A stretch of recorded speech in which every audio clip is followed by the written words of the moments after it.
नमस्कार दोस्तों, कैसे हैं आप। मैं हूं अश्विनी विजय प्रकाश पारिक और आप देख रहे हैं कुछ तुम कहो कुछ हम कहें, जहां एक कहानी के जरिए हमारी जिंदगी के रोजमर्रा के कुछ सवाल, आसपास की घटनाएं या फिर उन घटनाओं के हम पर पड़ने वाले असर या उनके मायनों को लेकर हम बात करते हैं। आज हमारे एक दर्शक ने हमसे पूछा है कि क्या जिंदगी में हम कभी संस्कार कहीं से दे सकते हैं, ले सकते हैं, सीख सकते हैं, और वो जगह क्या हो सकती है।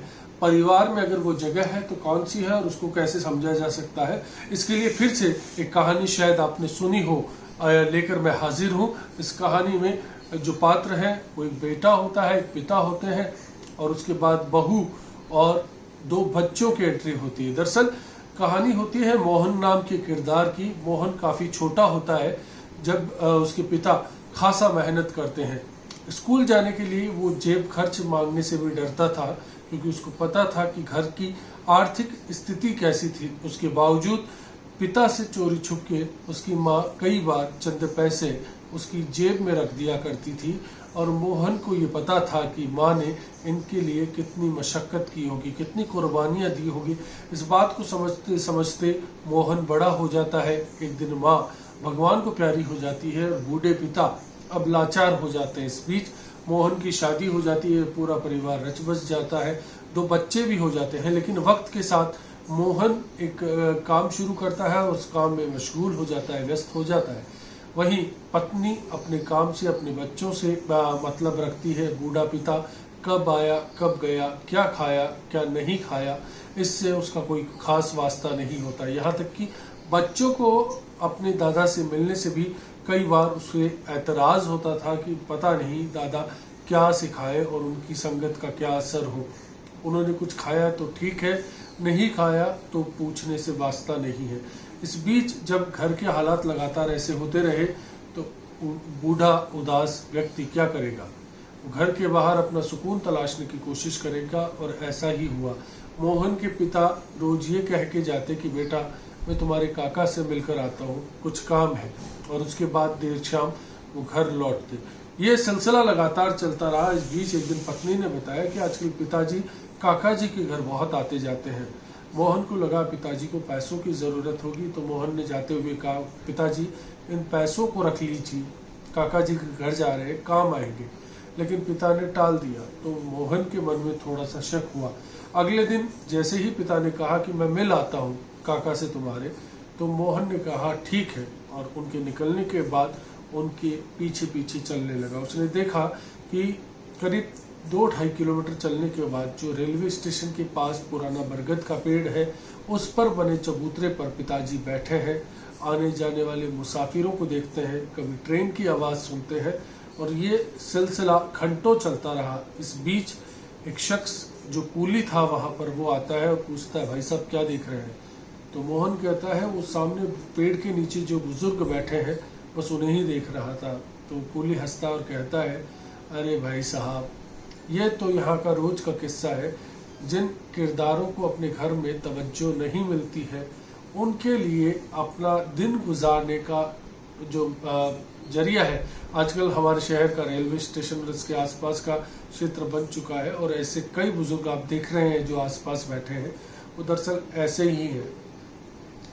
ये घटना मोहन की जो दिल पर खासा आघात करती है, और उसे लगता है कि कहीं ना कहीं परिवार में कुछ गलत हो रहा है। उसके पिता ने उसे सजाने संवारने में उम्र गुजार दी, और अब जब पिता को ज़रूरत है तब मैं और मेरा परिवार उनके साथ खड़ा नहीं है।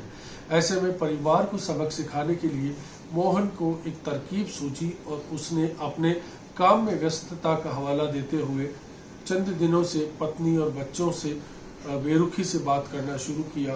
कभी बात ही नहीं होती, कभी देरी से मोहन आता और सो जाता। 4-5 दिन, हफ्ते भर ये घटनाक्रम चला। परेशान बच्चे और पत्नी ने मोहन से पूछा कि आपको ऐसा क्या हो गया है। मोहन ने कहा सोचा 7 दिन में आप लोग परेशान हो गए हैं, और मेरे पिता 7 बरस हो गए यूं ही चल रहे हैं। जैसे सबको अपने माता पिता प्यारे होते हैं, वैसे ही मुझे भी प्यार है इनसे। और अब मैं सोच रहा हूँ कि मैंने अपने काम की व्यस्तता में अगर इन पर अपना वक्त नहीं बिताया, तो कहीं ना कहीं मेरे इनके खून के संबंध है, उस पर मुझे अब लाज आनी चाहिए।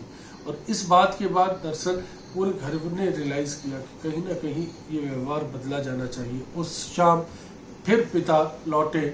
इस बार पोते पोती भागते हुए आए और दादा के पास बैठ गए और पूछने लगे, दादा कहाँ जाकर आए हैं, हमारे लिए क्या कुछ लेकर आए हैं? आज रात आप हमें कहानी ज़रूर सुनाइएगा। थोड़ी देर बाद बहू चाय के साथ नमकीन लेकर हाजिर हो जाती है और उस रात मोहन भी अपने पिता से उनकी सेहत का हाल, उनके दिन का हाल और काका के घर का हाल पूछना नहीं भूलता। कुछ दिनों ये सिलसिला यूं ही चलता है और परिवार में यकीन मानिए बदलाव देखने को मिलता है। जो अशांति के रूप में तनाव उस परिवार पर हावी था, वो कुछ ही दिनों में यूं ही जो है गुल हो जाता है, गुम हो जाता है और परिवार में खुशियाँ लौट आती हैं। कई बार ऐसा ही होता है दोस्तों, हम अपनी ज़िंदगी की भागदौड़ में हमारे आसपास में मौजूद अहम किरदारों को भूल जाते हैं, उनकी तवज्जो को हम भूल जाते हैं, उनकी क्या अहमियत है हमारी ज़िंदगी में हम इस बात का ख्याल नहीं रख पाते। लेकिन वही किरदार अगर हम अपनी रोज़मर्रा की ज़िंदगी में शुमार कर लें तो हो सकता है कि हमारी ज़िंदगी में चार चांद लग जाए। उनका टोकना हो सकता है कि कई बार हमारा जो बुरा वक्त है उसको टाल दे। उनकी कोई सलाह, कोई मशवरा हो सकता है कि हमारा बिगड़ता हुआ काम भी बना दे। लेकिन यकीन होना चाहिए, और ये खून के रिश्ते ही ऐसे होते हैं जो यकीन पर टिके होते हैं। आज की कहानी आपको कैसी लगी मुझे ज़रूर बताइएगा। मेरा जो मेल आईडी है डिस्क्रिप्शन बॉक्स दिया गया है, उसके अंदर अंकित है। आपका इंतज़ार रहेगा, आपके सवाल का इंतज़ार रहेगा। और कुछ तुम कहो कुछ हम कहें कि इस प्लेटफॉर्म पर हमारी बातों का, हमारी गुफ्तगू का सिलसिला यूं ही बदस्तूर जारी रहेगा। नमस्कार।